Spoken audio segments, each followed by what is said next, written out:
Canafes today. After the wastelands, it was a view to take the breath away.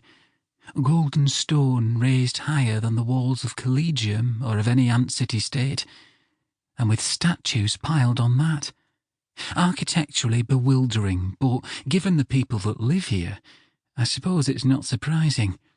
Huge buildings and broad avenues, every major building constructed vastly out of scale. For a man of my stature, it was daunting. Even for the locals, it must make them feel like midgets. Beyond the walls, the strip of green that is the river's attendant foliage runs north, a single channel of life in the desert.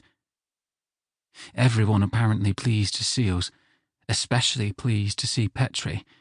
Much polite interest in Collegium, but a little standoffish, as though news of a city inhabited by their close kin was something they heard every other day.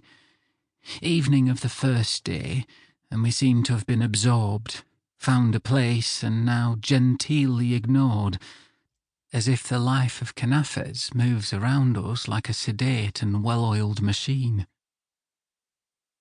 Cadro reread it with a shake of his head. How little I knew then. Crouching high above the plaza, with its great hollowed pyramid, he watched the torches of a patrol pass indolently by. He had not been noticed, either in absence or by presence. His heart was hammering. This sneaking around was not his trade.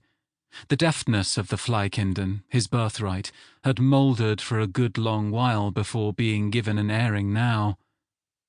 He was lucky his wings still worked. How they would scoff at me back home. Collegium born and bred, and living amongst the cumbrous, grounded Beetlekinden all his life, he had almost forgotten that he was more than a pedestrian himself. Now, he told himself. But still he did not go, locking into place instead, clutching flat against the stone like a badly rendered piece of sculpture. They were mad keen on their carvings here in Canafes. It was obviously the main outlet for all their stunted creativity, he decided. They could never leave a stone surface blank when they could chisel intricate little stories and histories into it. Histories that revealed nothing. Stories that hinted at everything. This whole city was just a maddening riddle created specifically to drive an aging Flykinden academic insane. And here was the culmination of his insanity. It was totally dark now. There was a patchy spread of cloud above, too, which had recommended tonight to him, a rare occurrence out here on the fringes of this nameless desert. Nameless in the eyes of Collegium, anyway. In a lifetime of poring over the oldest of maps, Cadro had seldom come across the city of Canafes. The name existed only in those ancient, unintelligible scrawls that the Mothkinden left behind after the revolution had forced them out. The maps of Beetle merchant venturers barely admitted to its existence, barely gave it credence or fixed location, as though some conspiracy of cartographers existed to deny that a city called Canafes had ever taken physical shape. East, somewhere east, the stories ran. A city founded by the Beetlekinden, and whose name, to those few academics who cared, was inseparable from legend and inapt fancy.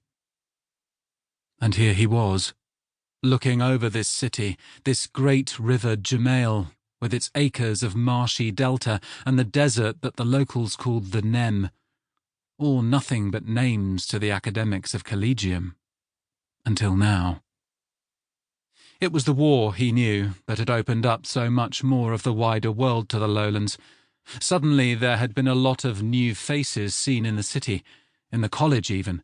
Imperial diplomats and their slaves of many kinden, Solanese Flykinden, or the sandy-skinned near-beetles they bred there, Spiderland's Aristoi, and even the occasional brooding commonwealer. The world was bigger than it had ever been, and yet Cadro had found new territory still. The ever-talking Solanese had eventually got round to comparing maps, and there, lying at the edge of their world,